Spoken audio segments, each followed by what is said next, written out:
আমরা যখন মার্কেটে ধরুন কাজ করছি তখন দেখতে পাই হচ্ছে কি বিভিন্ন সময় বিভিন্ন জায়গায় প্রাইস আপনারা গিয়ে সুইং তৈরি করছে সেখানগুলোকে আমরা রেজিস্ট্যান্স হিসেবে মার্ক করে দিচ্ছি আবার নিচে ধরুন কোনো একটা জায়গা থেকে সুইং পয়েন্ট তৈরি করছে সেটা ধরুন আমাদের সাপোর্ট হিসেবে আমরা মার্ক করে নিচ্ছি।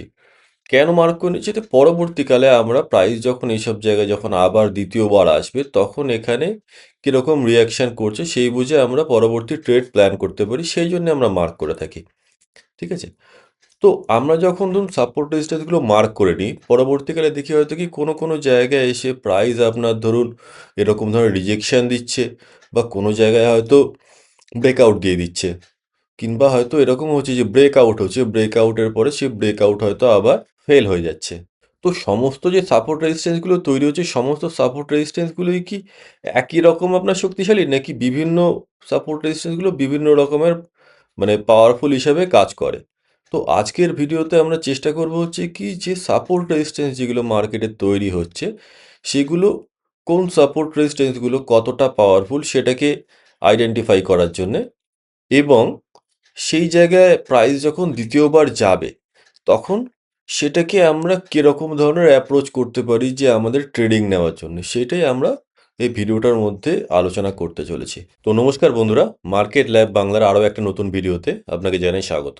তো সবার আগে আমাদের বোঝা দরকার যে সাপোর্ট রেজিস্ট্যান্সগুলো মার্কেটে তৈরি হচ্ছে কেন, তাহলে আমরা আইডেন্টিফাই করতে পারবো যে সেখানে গিয়ে প্রাইস কিরকম ধরনের রিয়াকশন করতে পারে। তো সাপোর্ট রেজিস্ট্যান্স তৈরি হওয়ার পিছনে মূলত আপনার তিনটে কারণকে আমরা আইডেন্টিফাই করতে পারি।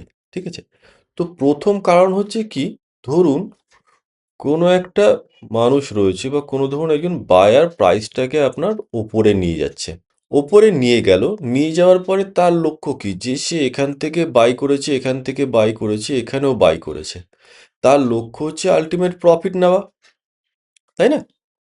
শুধু আমি বাই করে গেলাম এবং প্রাইস ওপরে যেতে থাকলো তাহলে তো আমার কোনো লাভ হবে না। আমি যখন প্রাইসকে ওপরে নিয়ে যাব বাই করে, তো আমাকে তার প্রফিটটাও বুক করতে হবে। তো সে এখানে গিয়ে কি মনে করছে যে আমার প্রফিট এবার বুকিং করে নেওয়া উচিত। তো সেক্ষেত্রে আমরা দেখতে পাবো কি প্রাইস আপনার খুব আস্তে আস্তে নিচের দিকে নেমে আসছে, একদম হুটপাট করে নামবে না, খুব ধীরে গতিতে নামবে। ধীর গতিতে নামার কারণটা হচ্ছে কি, যদি প্রাইস আপনার দ্রুত ধরুন খুব শার্প নিচের দিকে নেমে যায় তাহলে তার ধরুন বাইংয়ের একটা অ্যাভারেজ প্রাইস আছে, সেই প্রাইসটার নিচে যদি চলে আসে তাহলে সে তার প্রফিটটা বুকিং করতে পারবে না সঠিকভাবে। তো এরকম ধরনের একটা আমরা রেজিস্ট্যান্স এখানে তৈরি হতে দেখতে পাবো, যেটা কিনা হচ্ছে কারণ প্রফিট বুকিং। দ্বিতীয় কারণ কি, দ্বিতীয় কারণ আমরা দেখতে পাবো হচ্ছে আপনার এক্সশন। এক্সশন ব্যাপারটা কি, ধরুন কোনো একজন বায়ার রয়েছে, সে প্রাইসটাকে আপনার ওপরে নিয়ে গেছে, নিয়ে যাওয়ার পরে এখানে তার ক্ষমতা আপনার প্রায় কমে এসছে, এখান থেকে আর এ উপরে নিয়ে যেতে পারবে না। সে এখানে নিয়ে যাওয়ার পরে একটা সাময়িক বিরতি নিয়েছে এবং সে মনে করছে যদি ধরুন অন্য কোনো এখানে মানুষ অ্যাড হয়, নতুন কোনো বায়ার অ্যাড হয়, তাহলে সে এখানে প্রাইসটাকে ওপরে নিয়ে যাবে। তো এই অবস্থায় কি হবে, প্রাইসকে আমরা দেখতে পাচ্ছি এই জায়গায় আপনার একটা কনসলিডেশন করছে, নিচে পড়ে যাচ্ছে না, এখানে কনসলিডেশন করছে। তো এখন কি যদি ধরুন এখান থেকে নতুন আপনার বায়ার অ্যাড হয় বা যে ধরুন মুভটাকে এত তৈরি করে সে মনে করে যে আবার ওপরে নিয়ে যাব, তাহলে প্রাইসটা ওপরের দিকে যাবে। ঠিক আছে? অথবা প্রাইসটা এখান থেকে আবার ধীরে নিচের দিকে নেমে চলে আসবে। এটা হচ্ছে আপনার দ্বিতীয় ক্যাটাগরির রেজিস্ট্যান্স। ঠিক আছে? এটা হচ্ছে কি প্রাইস এক্সহশনের ফলে আপনারা এরকম ধরনের জিনিস দেখতে পাচ্ছি। তৃতীয় যে কন্ডিশনটা আমরা দেখতে পাবো সেটা হচ্ছে কি আপনার অপোজিট সাইড প্রেশার।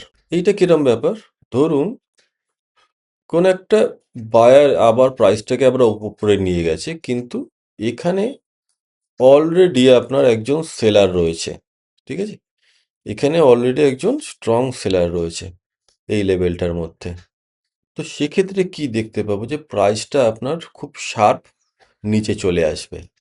তার কারণ হচ্ছে কি, এখান থেকে সে অলরেডি সেল করে রেখেছে। হুম।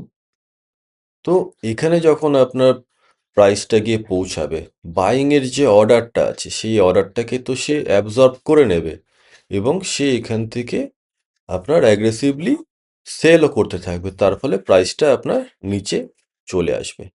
ঠিক আছে?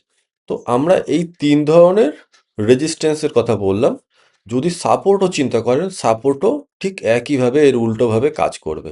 ঠিক আছে? সেগুলো আমি আর এখানে ড্র করে দেখাচ্ছি না। তো এখন পয়েন্ট হচ্ছে যে আমরা এখানে কোন জায়গার মধ্যে কিরকম ধরনের ভাবে কাজ করব। তো সবার আগে জানতে হবে যে সবথেকে স্ট্রং আপনার রেজিস্ট্যান্স হিসেবে কাজ করবে কোনটা? তো সবথেকে স্ট্রং রেজিস্ট্যান্স হিসেবে কাজ করবে হচ্ছে এইটা। তার কারণ হচ্ছে কি? প্রাইস ১ম বার এখানে গিয়ে রেজিস্ট্যান্স নিয়ে এসছে এবং এরকম যখন শার্প ফল হয়েছে, তার মধ্যে আমরা বুঝতে পারছি যে এখানে অলরেডি একজন সেলার প্রেজেন্ট রয়েছে। সে শুধুমাত্র যে রেজিস্ট্যান্স দিচ্ছে এমন না, এবং এখান থেকে সে তার সেল পজিশন নিয়ে এগ্রেসিভ। তো দ্বিতীয়বারও যখন এখানে প্রাইস যাবে, তো এখান থেকে আমরা আবার রেজিস্ট্যান্স দেখতে পাওয়ার সম্ভাবনা রয়েছে। সেটা হাই সম্ভাবনা। তো এইগুলোকে আমরা সবথেকে বেস্ট ক্যাটাগরির আপনার রেজিস্ট্যান্স মনে করব। এখানে আরও একটা জিনিস আমরা দেখতে পাবো, ধরুন এরকম ধরনের আমরা দেখছি রেজিস্ট্যান্স রয়েছে। তো আমরা দেখতেও পারি যে প্রাইস ধরুন এখানে এরকম রেজিস্ট্যান্সটা আমরা মার্ক করলাম, এখান থেকে ডাইরেক্ট গিয়ে ব্রেক করে দেবে। কোনো রকম রেজিস্ট্যান্স না নিয়ে ডাইরেক্ট ব্রেক করে দেবে। তো যদি ডাইরেক্ট ব্রেক করে দেয়, তো সেক্ষেত্রে কিন্তু ম্যাক্সিমাম ক্ষেত্রে সেটা ফেক ব্রেকআউট হবে। ঠিক আছে?